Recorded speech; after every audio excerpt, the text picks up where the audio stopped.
देखिए, सरकारी हॉस्पिटल्स में, मेडिकल कॉलेज में, सीएससीज में कौन आदमी जाता है? जो आम परिवार का आदमी होगा, गरीब आदमी होगा, या निश्चित रूप से किसान होगा, बागबान होगा, वो जाते हैं। और हॉस्पिटल में जब वो जाते हैं तो एक आशा होती है कि हम हॉस्पिटल जा रहे हैं और उस हॉस्पिटल में जाकर हम ठीक होकर आएंगे। निश्चित रूप से जब कोई आदमी हॉस्पिटल में जाता है और अगर कोई डॉक्टर उनसे प्यार से बात कर लेता है तो 50% मरीज का इलाज वैसे ही हो जाता है। अब ये परिस्थिति भिन्न है। ये परिस्थिति इसलिए भिन्न है कि मैं तो जो पेशेंट उनके पास गया, ब्रोंकाइटिस का पेशेंट था, वो एक बेड पर लेट गया। और कई बार ऐसा होता है कि पेशेंट के पास खड़े होने की, बैठने की हिम्मत तक नहीं होती। वो किसी खाली बेड में जाके लेट गया। लेटने के बाद डॉक्टर साहब उनके पास आते हैं। डॉक्टर साहब उनसे बात करते हैं और ये कहते हैं कि अगर उसने, आपकी उम्र क्या है, जो मैंने उनके बीच में स्कफल और आर्गूमेंट होता हुआ देखा। डॉक्टर साहब चाहते तो वहाँ से बोलते कि ये मैं यहाँ से विड्रॉ करता हूँ, अपने सीनियर के पास जाके बोलता हूँ कि आप इसका बिहेवियर देख लीजिए। वो रिएक्ट कर गए और उन्होंने उस पर हाथ उठाया। हाथ उठाने के बाद उनका जो अग्रेशन था वो अच्छा नहीं था। और निश्चित रूप से जब अग्रेशन अच्छा नहीं होता है और उस पेशेंट को वो पीट रहे हैं तो वार्ड के और डॉक्टर्स भी देखते हैं और पेशेंट भी देखते हैं। और उसके बाद सरकार ने कहा कि ये बात गलत है। डॉक्टर को, जिनको भगवान के रूप में देखता है एक मरीज, वो अगर उस तरह की बात करते तो ये गलत बात है। उसके बाद डॉक्टर्स के खिलाफ कार्रवाई की गई। उसे उन्हें एसआरशिप से भी हटाया गया और उनकी नौकरी से भी उनको रेस्टिकेट कर दिया गया, टर्मिनेट कर दिया गया। जब मैं एमएलए था तो मैं एक दिन आईजीएमसी में भी गया था। किसी पेशेंट को मिलने गया तो एक एसआर वहाँ 48 घंटे की ड्यूटी देता था। मेरे मन में आया कि एक व्यक्ति जो डॉक्टर है, जो इतनी मेहनत करता है, 48 घंटे की ड्यूटी दे रहा है। और जब मैं मुख्यमंत्री बनने का मुझे मौका मिला, मैंने सीनियर्स डॉक्टर से भी बात की, इंटरेक्शंस की। आईजीएमसी के जो फैकल्टी के डॉक्टर्स थे, हमारे कुछ उसमें साथी भी थे, मित्र भी है, दोस्त भी है। और उनके बाद मैंने कहा कि 48 घंटे की ड्यूटी एसआरशिप को नहीं चाहिए। हमने उसको घटाकर 12 घंटे किया ताकि वो स्ट्रेस फ्री रहे। और स्ट्रेस फ्री का मतलब है कि वो मरीजों से प्यार से बात करे। और उसके बाद उनका स्टाइफंड जो 65,000 से बढ़ाकर 1 लाख किया। ऐसा डॉक्टर नहीं आए मेरे पास ये मांग करने की हमको 48 घंटे से 12 घंटे कर दीजिए। स्टाइफंड बढ़ाने भी नहीं आए। सीनियर्स थे। इंटरेक्शन के दौरान मैंने पाया कि डॉक्टर को स्ट्रेस फ्री होना चाहिए और इस ढंग से हमने नियुक्तियां भी उसमें करनी शुरू की और हमने 12 घंटे की ड्यूटी भी दी। उसके बाद भी वो डॉक्टर इस प्रकार का बिहेव करता है, जो बड़ी चिंताजनक बात है। यहाँ ही बात खत्म नहीं हुई। फिर मैंने कुछ डॉक्टर एसोसिएशन से मुझसे टाइम मांगा और कहा कि मैंने उनको कहा कि मैं अभी जा रहा हूँ, 27 तारीख को मैं आपको मिलूंगा।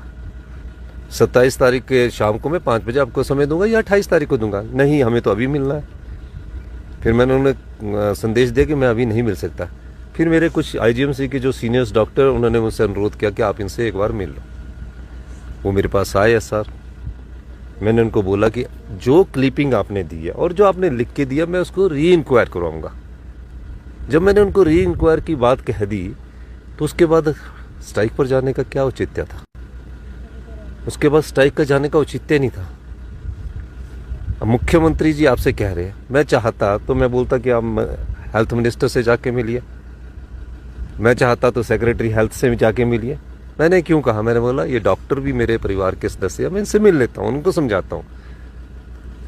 अब एक ऐसी व्यवस्था है कि या तो आप इस व्यवस्था के साथ इसको स्वीकार कर लो कि अगर मरीज को हॉस्पिटल में कभी कोई डॉक्टर पीटता है और डॉक्टरों को मुख्यमंत्री का आश्वासन भी दिया जाता है कि मैं इसकी री इंक्वायरी कराऊंगा, फिर डॉक्टरों को अपना अहम भी छोड़ना पड़ता है। आपको मेरे पर विश्वास रखना चाहिए था। आप अहम ना छोड़कर हड़ताल पर चले गए। हड़ताल पर जाने का औचित्य क्या है?